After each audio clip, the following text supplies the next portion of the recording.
Bismillahirrahmanirrahim. Assalamualaikum warahmatullahi wabarakatuh. Teman-teman sekalian, ini adalah pertemuan kedua kita dalam mata kuliah HI Timur Tengah yang sekarang kita akan membahas topik geopolitik dan geostrategic of Middle East. Sebagai informasi, kita semua sudah tahu bahwa di era modern ini, maka Timur Tengah itu senantiasa diwarnai atau ditandai dengan konflik yang bahkan bersifat internasional. Karena kalau kita perhatikan area ini selalu menarik ya perhatian bagi berbagai negara lain, terutama major power, karena posisi Timur Tengah yang sangat strategis, ya, termasuk juga dengan sumber energi yang sangat besar, terutama minyak ya dan gas bumi. Dan Timur Tengah, teman-teman, kalau kita perhatikan juga mempunyai etnis yang sangat banyak, begitu juga dengan nationality atau kebangsaan dalam beragama, yang ini akhirnya menjadi salah satu sumber dari konflik tadi. Maka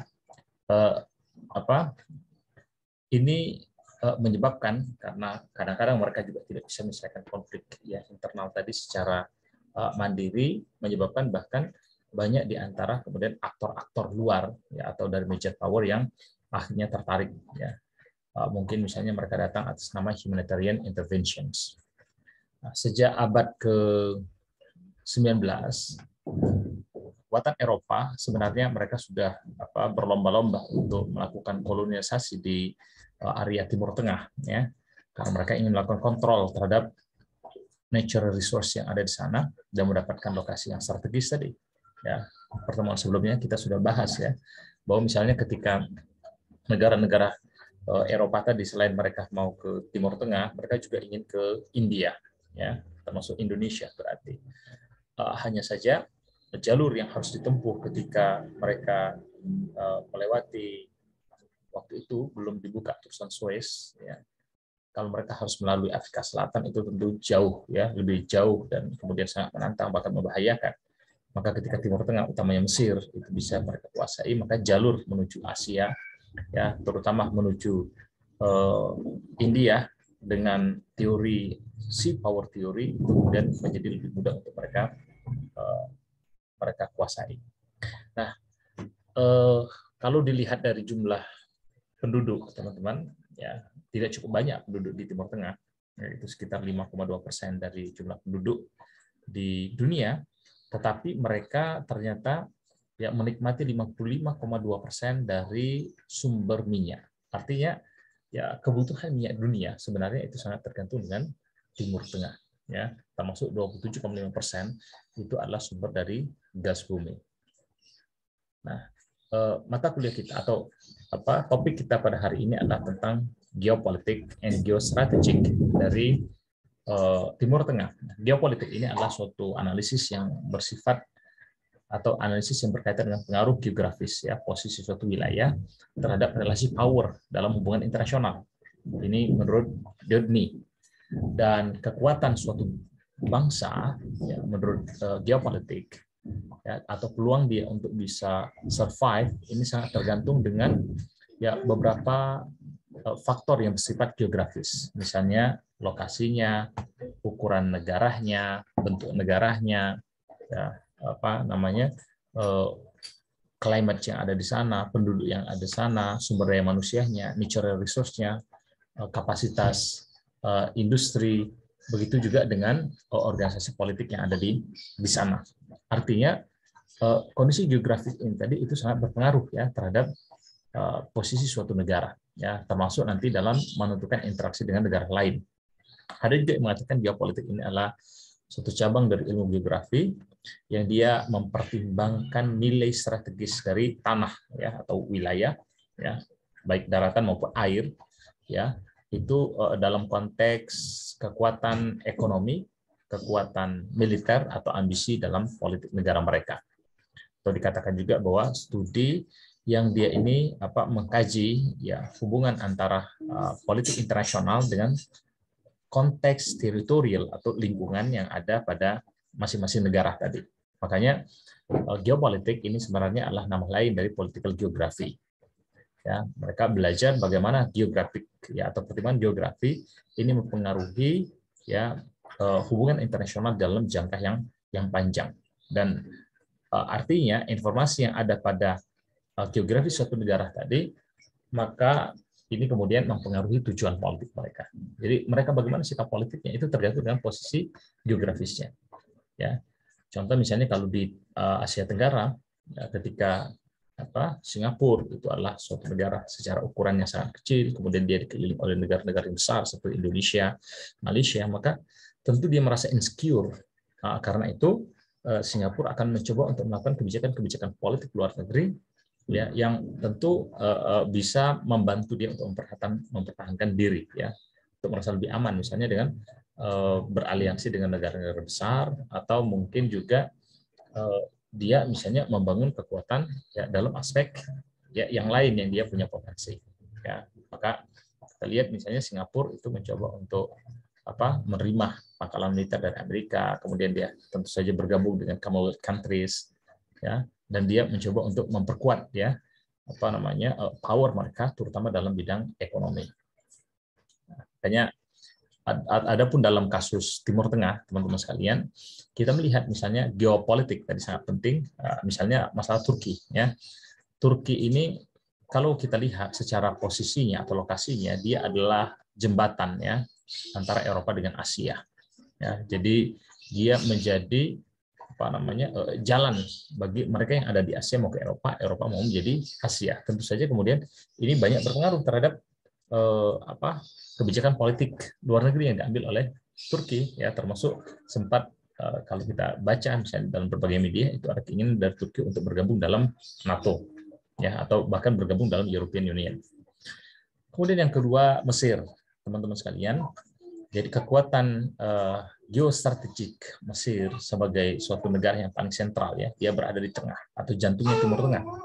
Ya, karena Timur Tengah itu kan ada di antara Afrika Utara, atau yang termasuk Timur Tengah adalah Afrika Utara dan Asia Barat.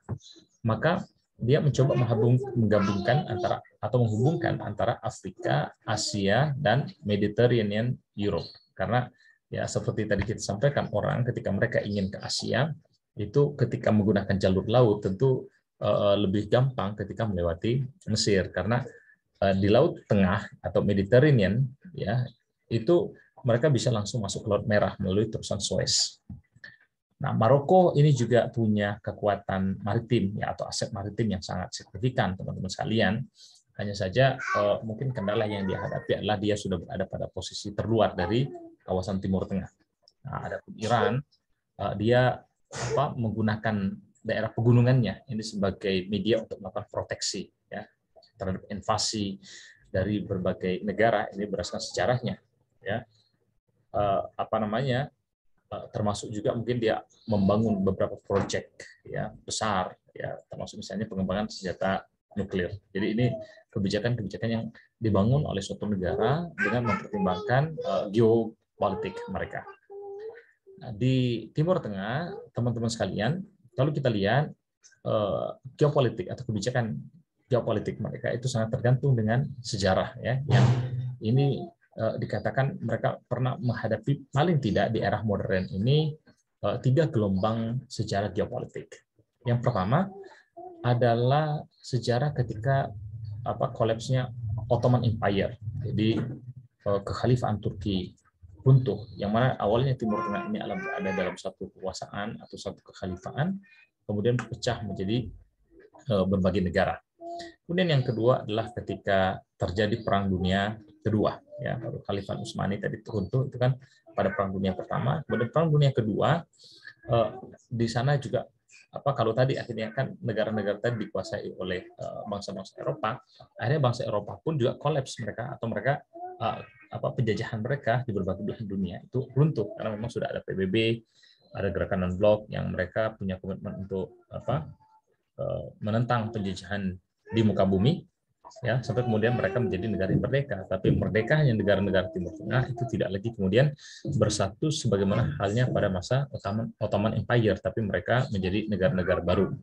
Dan gelombang ketiga ya adalah ketika, dan ini saya kira adalah puncaknya teman-teman sekalian, di mana kekuasaan Amerika di regions yang itu sudah dimulai ya, terutama pasca Perang Dunia Kedua tadi, itu sudah mulai mengalami kemunduran karena muncul beberapa aktor yang lain seperti misalnya Soviet Union, termasuk Cina atau beberapa negara lain yang merasa Timur Tengah ini memang merupakan wilayah yang strategis bagi mereka untuk meraih kepentingan ekonomi dan politik mereka. Nah, berdasarkan teorinya, ya, geopolitik itu ada beberapa teori ya sebenarnya. Pada awal-awalnya, ya, para pakar dalam bidang geopolitik mereka menawarkan ya teori ya bagaimana untuk mengontrol dunia, menguasai dunia dengan perspektif geographical ya, perspektif geografis. Yang pertama adalah sea power theory dari Mahan ya, yang mana Mahan ini percaya kalau Anda mengontrol laut maka Anda akan mengontrol dunia. Dan ini yang sudah kita sampaikan bahwa bagaimana kemudian kerajaan-kerajaan terdahulu atau peradaban-peradaban besar terdahulu itu kebanyakan dimulai dari sekitar laut atau minimal itu di sekitar sungai-sungai besar. Karena begitu pentingnya posisi air itu sebagai suatu kekuatan. Ya. Misalnya untuk persenjataan atau mungkin untuk transportasi dalam perdagangan dan seterusnya. Kemudian setelah itu muncul heartland theory. Ya. Ini dikenalkan oleh Mackinder. Kenapa? Karena waktu itu memang sudah mulai terjadi revolusi industri, teman-teman sekalian. Dalam revolusi industri, maka teknologi tidak hanya sekedar teknologi di laut, tapi orang sudah mulai mengenalkan misalnya kendaraan darat, bahkan orang sudah mulai mendapatkan atau memanfaatkan secara optimal sumber-sumber daya alam yang ada di darat tadi. Maka menurut heartland theory atau Mackinder tadi, menurut yang berasal dari Inggris, kata dia kalau kita ingin menguasai dunia maka kita harus menguasai Eurasia, yaitu Eropa dan Asia. Ya. Nah, tapi pandangan ini kemudian dikritisi oleh Spikeman, ya, yang juga berasal dari Amerika. Bagi dia yang harus dikontrol itu bukan semua Eurasia, tapi cukup Rimland theory, ya. Yang mana Rimland theory ini, ya menurut dia akan kalau bisa kita kontrol akan membuat kita bisa mengontrol Eurasia, dan kalau kita sudah mengontrol Eurasia, ya betul kita akan mengontrol dunia. Tapi artinya sebelum menguasai heartland, maka terlebih dahulu Eurasia yang ini dinilai memang sangat mempunyai kekayaan alam yang sangat banyak, ya itu harus terlebih dahulu dikontrol. Nah, bahkan kan belakangan sebenarnya ini juga pengembangan ya dari teori sekarang ya, Steve Bannon itu memperkenalkan bagaimana kebijakan Cina ya, Belt and Road Initiative ya. Jadi Cina mencoba untuk membangun inisiatif jalur sutra gitu ya. Yang ini sebenarnya mencoba menggabungkan tiga teori ini ya. Jadi dia ingin mengontrol, memang Cina sekarang sedang berusaha mengontrol apakah itu Rimland area, apakah itu juga kemudian jalur heartland, termasuk juga jalur laut ya. Dan ada banyak ya kejadian-kejadian kalau kita lihat sekarang ini bagaimana Cina memang sangat powerful dalam bidang ekonomi ya. Saya bahkan pernah itu di Italia waktu membeli sepatu, saya kira itu sangat bagus dan sangat murah, ternyata produknya adalah produk Cina. Jadi bagaimana kita melihat pasar-pasar di berbagai belahan dunia itu kemudian sudah mulai dikooptasi oleh Cina tadi. Nah ini teman-teman kalau kita lihat secara gambar ya, jadi heartland itu ini Eurasia ya, meskipun memang jalurnya lebih banyak di Soviet Union, kemudian sebagian dari negara-negara Eropa, terutama Eropa Timur. Tapi kemudian berdasarkan Rimland teori, kita tidak bisa hanya sekedar heartland ini, tapi kita harus justru menguasai ya wilayah-wilayah yang sangat kaya dengan sumber daya alam. Dan inilah yang akan membuat kita kemudian bisa menguasai dunia. Nah, adapun geostrategi sebenarnya dia adalah cabang teman-teman dari ilmu geopolitik ya. Artinya ketika kita sudah memahami posisi geografis suatu negara, maka ini tentu akan digunakan sebagai alat untuk strategi. Ya, kita harus ngapain sebagai sebuah negara ya dengan posisi geopolitik yang ada. Inilah yang disebut dengan kajian geostrategi. Maka di sini bisa dikatakan geostrategi ini adalah kombinasi dari geopolitik dan faktor-faktor strategis ya, yang menjadi karakter dari wilayah geografis suatu negara.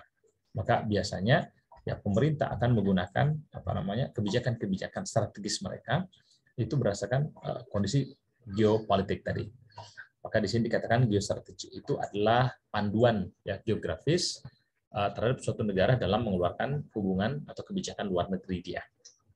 Jadi di sini akan digambarkan dalam geostrategi itu bagaimana suatu negara berkonsentrasi ya dalam upayanya untuk misalnya membuat proyek kekuatan militer atau melakukan kegiatan diplomatis yang tentu harus betul-betul dipertimbangkan. Indonesia misalnya kalau ingin mengambil suatu kebijakan misalnya perdagangan, mungkin perlu dipertimbangkan apakah kemudian kita mengambil kebijakan perdagangan yang intens itu dengan negara-negara Amerika Latin ya, sementara mungkin secara wilayah itu sangat jauh ya, artinya biaya transportasi itu sangat besar, belum lagi tambah produk kita dengan negara Amerika Latin yang itu mungkin relatif sama ya, sehingga bisa jadi kemudian akhirnya kebijakan perdagangan kita dengan Amerika Latin itu relatif lebih rendah dibandingkan dengan negara-negara lain yang kita mungkin bisa mendapatkan comparative advantage, begitu juga dengan biaya yang relatif lebih murah.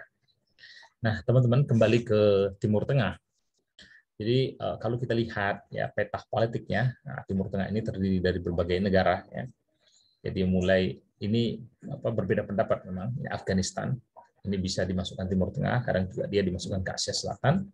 Kemudian yang kedua ini adalah negara Aljazair ya. Aljazair. Kemudian yang ketiga ini adalah negara Bahrain. Kemudian yang keempat ini Siprus ya, kadang-kadang tidak dimasukkan gitu ya. Kemudian ini Mesir, 6 ini adalah Iran, 7 adalah Irak, kemudian 8 ini Israel ya, kan termasuk kadang Palestina ya, meskipun Palestina itu belum diakui sebagai sebuah negara ya secara internasional. Kemudian ini adalah Jordan ya, ini adalah Kuwait, kemudian Lebanon ya, 12 adalah Libya, 13 Maroko, kemudian 14 adalah Oman, 15 adalah Qatar, 16 Saudi Arabia, 17 ini adalah negara Syria, teman-teman, 18 Tunisia, 19 adalah Turki, kemudian 20 adalah Uni Emirat Arab, dan 21 ini adalah Yaman. Nah, jadi ini negara-negara yang ada di Timur Tengah. Ya, terlepas tadi kadang-kadang ini yang satu ya Afghanistan, Siprus itu tidak dimasukkan ya sebagai negara Timur Tengah. Nah, termasuk juga Israel. Jadi malah Palestina kemudian yang disebut sebagai negara Timur Tengah. Nah, kalau lihat petanya seperti ini, nah, tapi ini keputus ya yang di sebelah sini. Oke, nah teman-teman sekalian, Timur Tengah, ya, istilah Timur Tengah ini sebenarnya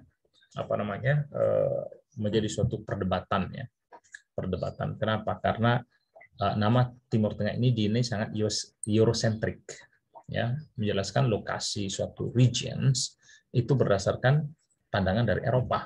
Makanya ada Far East Asia misalnya, itu berarti adalah negara-negara Asia Timur. Dari mana? Dari perspektif Eropa.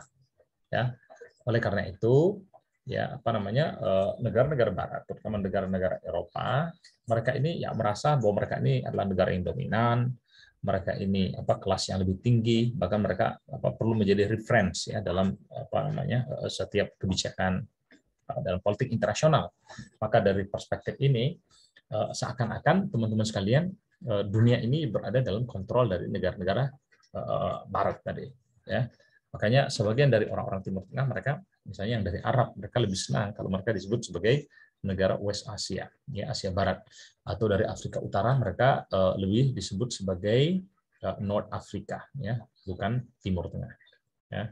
Karena ya memang tadi kita harus mengakui bahwa ilmu itu tidak ada yang kemudian betul-betul objektif ya, terutama dalam ilmu sosial, maka subjektivitas itu akan muncul. Ya. Jadi intervensi dari Barat. Ya, ini merasa bahwa negara mereka adalah negara yang civilized, negara yang berperadaban, negara yang modern, negara yang powerful. Sementara negara yang lain itu mereka anggap sebagai kurang berperadaban, terbelakang dan lemah. Nah, secara geopolitik, teman-teman sekalian, berdasarkan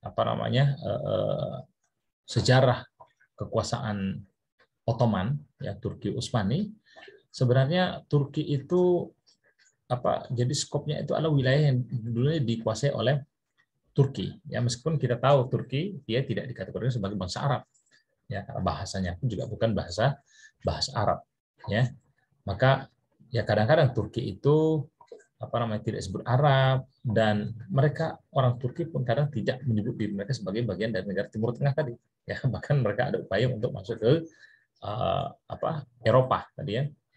Nah, karena apa, kata mereka juga bahkan Ottoman Empire dulunya itu bukan hanya di wilayah Timur Tengah, bahkan sebagian dari Eropa Timur itu menjadi wilayah kekuasaan dari Ottoman Empire. Ada juga yang mengatakan Timur Tengah berarti Lands of Arab.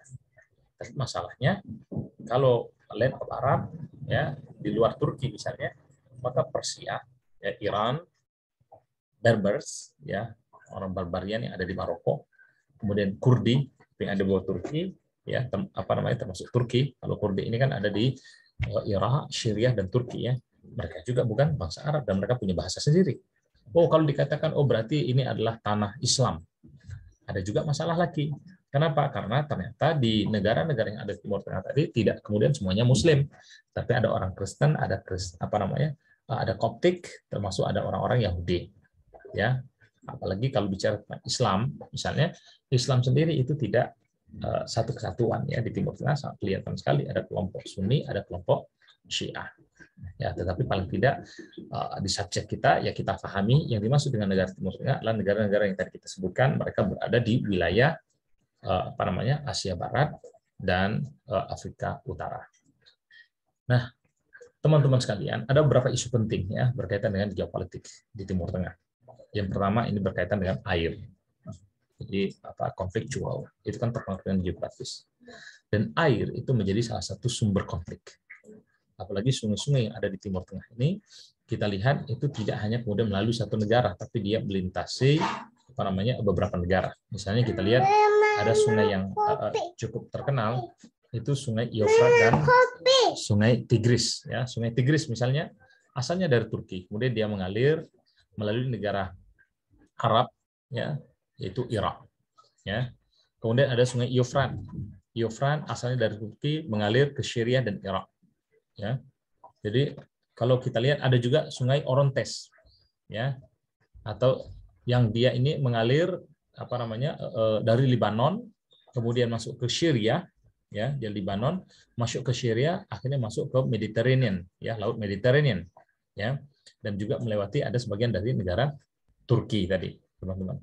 Kemudian ada Sungai Jordan, dia mengalir di Israel, kemudian Palestinian, ya, negara Palestina dan Lebanon serta Israel. Ada juga Sungai Nil. Jadi kalau kita lihat Sungai Nil yang dia dari Nigeria, kemudian Sudan, kemudian melewati Mesir, ya. Jadi bukan hanya satu negara yang dilalui oleh sungai-sungai tadi. Padahal negara-negara di Timur Tengah ini terkenal sebagai negara-negara yang sangat panas, kemudian kurang sumber daya airnya, ya, sehingga mereka sangat membutuhkan air. Tapi karena melalui beberapa negara ini seringkali menjadi sumber konflik. Euphrates misalnya kita lihatnya, Euphrates dan Tigris. Ini Sungai Euphrates dan yang ini adalah Sungai Tigris. Nah, Sungai Euphrates, teman-teman, adalah sungai yang terpanjang di Asia Barat, ya, 2.700 km. Dia berasal dari daerah dataran tinggi di Turki, ya, kemudian melalui beberapa wilayah yang lain, ya, seperti Syria, kemudian Irak. Bahkan di Irak tadi akhirnya mereka bertemu, ya. Jadi mereka bertemu di Irak tadi, ya, antara Sungai Euphrates dan Sungai Tigris. Jadi ini Euphrates, kemudian ini Tigris. Nah, di Irak ini, di sini, ya, bahkan perbatasan dengan Iran, ada di perbatasan dengan Iran, itu ada wilayah yang namanya Shatt al-Arab. Ya, Shatt al-Arab ini gabungan antara Sungai Euphrates dan Tigris tadi, dan di perbatasan dengan Iran, dan bahkan ini kemudian menjadi sumber konflik, ya, ketika terjadi perang Irak dan Iran. Ya, karena ini merupakan jalur untuk penjualan minyak pada kedua negara. Nah, apalagi bukan hanya perbatasan seperti itu, ya, pada Sungai Euphrates tadi misalnya, teman-teman sekalian, ya, Turki, ya, di hulu sungai itu sudah membangun dam, ya, bendungan, dan ini merupakan bendungan terbesar keempat di dunia, ya. Dan misalnya ketika dibendung di hulu sungai, maka Syria itu sudah merasa, wah, ini suplai air kami ini menjadi terbatas, ya. Kenapa? Karena ketika apa namanya memenuhi bendungan tadi, maka Eufrat tadi itu ya terpaksa sampai 1 bulan, berarti airnya itu harus dihentikan, ya, aliran airnya. Nah, begitu juga dengan Tigris, teman-teman. Dia adalah sungai terpanjang kedua, ya, setelah sungai Eufrat tadi. Kita sudah lihat tadi gambarnya, yaitu 1.849 km. Ya, tetap berasal dari Turki, ya. Kemudian dia melewati perbatasan Turki dan Syria, kemudian juga masuk ke Baghdad, ya, masuk ke Baghdad dan ketemu dengan sungai Eufrat tadi di Shatt al-Arab. Ya, jadi sumbernya ya ini 59 0,9% ada di Turki, kemudian 48,1% itu ada di Irak. Jadi ini gambaran. Nah, pertemuan wilayah inilah yang dulu kalau teman-teman pernah mendengar kata Mesopotamia, bahkan kan Nabi Ibrahim itu berasal dari wilayah ini. Pertemuan Sungai Eufrat dan Sungai Tigris ini adalah wilayah yang sangat subur.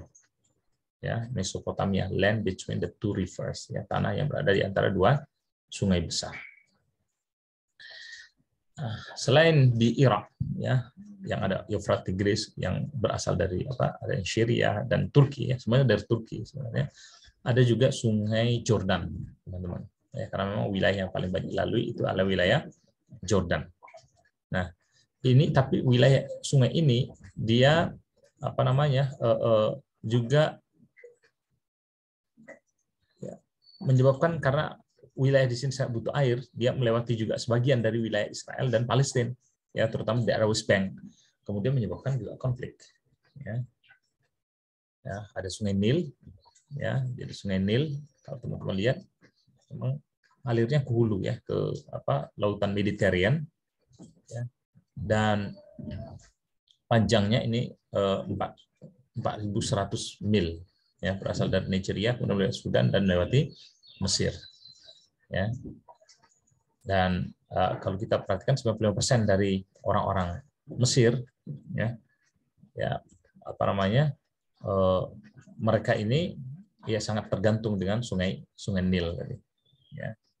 Dan Sungai Nil ini ya sering sekali kemudian banjirnya, teman-teman.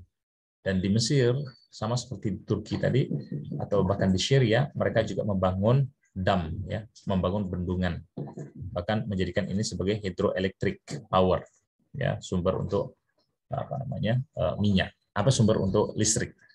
Nah, karena itu kita melihat misalnya dalam beberapa sejarah itu air ini tadi, ya, atau sungai tadi itu sudah menyebabkan terjadinya konflik. Misalnya teman-teman lihat tahun 1967, ya, Israel itu berperang lawan Jordan, Syria, dan Mesir. Kenapa? Karena mereka ingin melakukan kontrol terhadap sungai Jordan. Tahun 74, ya, jadi Syria itu membangun dam, ya, membangun bendungan, dan ini menyebabkan konflik dengan Irak. Kenapa? Karena ketika Syria itu juga membangun dam, apalagi di hulu tadi Mesir juga sudah membangun dam juga, membangun bendungan juga, akhirnya menyebabkan Irak merasa air tadi itu berkurang sebanyak 25%. Ya, maka Irak mengancam untuk melakukan pengeboman terhadap bendungan yang dibuat oleh oleh Syria tadi, teman-teman sekalian. Ya, termasuk tahun 1988 yang tadi kita sudah tunjukkan Eufrat dan Tigris ketika dia bertemu, ya, pada satu titik di daerah Muara. Akhirnya ini pernah menyebabkan terjadinya perang antara perang antara Irak dan Iran. Ya, bahkan ada beberapa konflik yang lain, teman-teman sekalian, ya, termasuk yang tadi sudah kita sampaikan, ya, konflik karena perang Sungai Jordan, ya. Nah, selain sungai, sini juga banyak pegunungan, ya, untuk daerah Maroko, ya, selatan Aljazair, kemudian daerah Yaman atau selatan Saudi, kemudian di daerah Turki, begitu juga yang sangat banyak gunung itu adalah di daerah Iran, ya. Jadi pegunungan Atlas, kemudian di Iran ini Filbert, Taurus, ya, di Turki, di Iran ada Zagros, ya. Kemudian juga di utara Iran ini ada pegunungan Kaukasus, di Saudi itu ada pegunungan Hejaz, ya, yang kita lihat, ya, suasananya itu seperti ini. ya, termasuk juga padang pasir. Ya. Jadi mereka punya gunung dan juga padang pasir. Ya.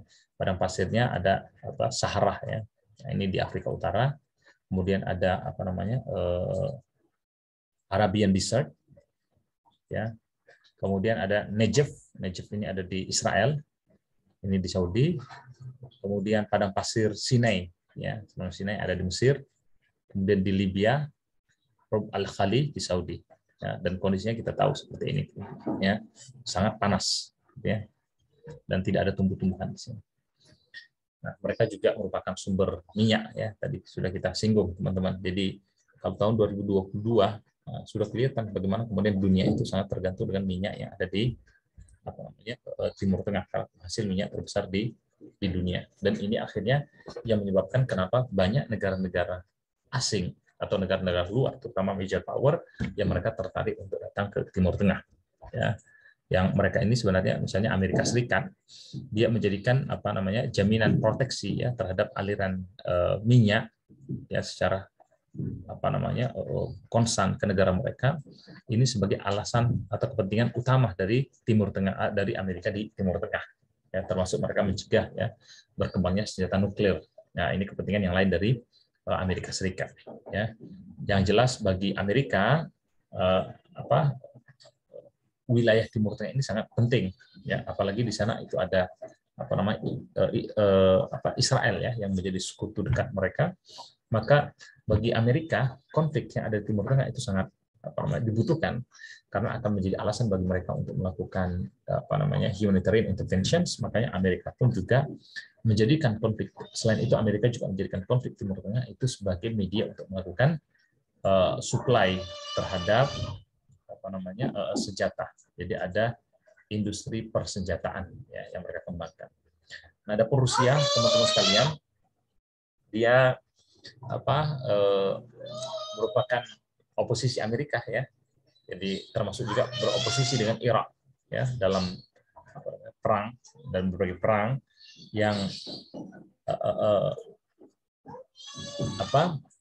posisi Rusia ini sangat anti-Western, ya, retorik.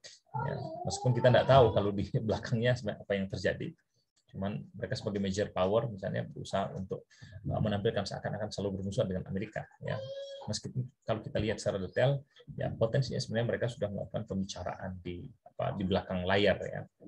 Nah, bagi Rusia, teman-teman sekalian, hubungan ekonomi dengan Timur Tengah itu sangat penting. Ya. Karena apa? Ini akan bisa memperkuat pengaruh mereka di kawasan Timur Tengah. Ya. Begitu juga dengan Cina. Ya. Dan termasuk saya kira yang terakhir ini kan bagaimana hubungan sangat dekat antara Rusia itu dengan Syria. Bahkan Bashar al-Assad itu kan ketika terdesak oleh kelompok oposisi, dia sempat melarikan diri itu ke Rusia. Nah, Cina sekarang ini karena dia berkembang, ya, sebagai new emerging power di dunia, maka dia juga akhirnya punya kepentingan juga di Timur Tengah, ya, terutama untuk mendapatkan akses sumber energi minyak, ya. Bagi dia, Cina ini mempertimbangkan Timur Tengah ini sebagai perluasan periphery Cina, ya, yang sangat strategis ke depannya. Jadi memang Cina mungkin modelnya dia masih non-intervention, ya, tidak seperti mungkin Amerika atau bahkan Soviet yang bisa langsung turun tangan dalam konflik yang terjadi. Tetapi Cina ini sudah kelihatan, ya, sangat powerful, terutama berusaha untuk menguasai dalam aspek ekonomi.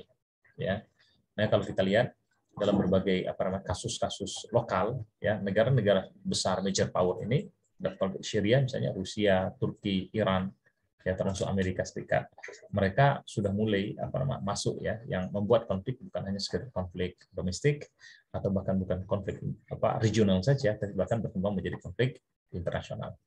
Ya, nah, minyaknya ini teman-teman kelihatan, ya, negaranya misalnya Saudi itu sangat besar, ya, produksi yang mereka hasilkan, ya.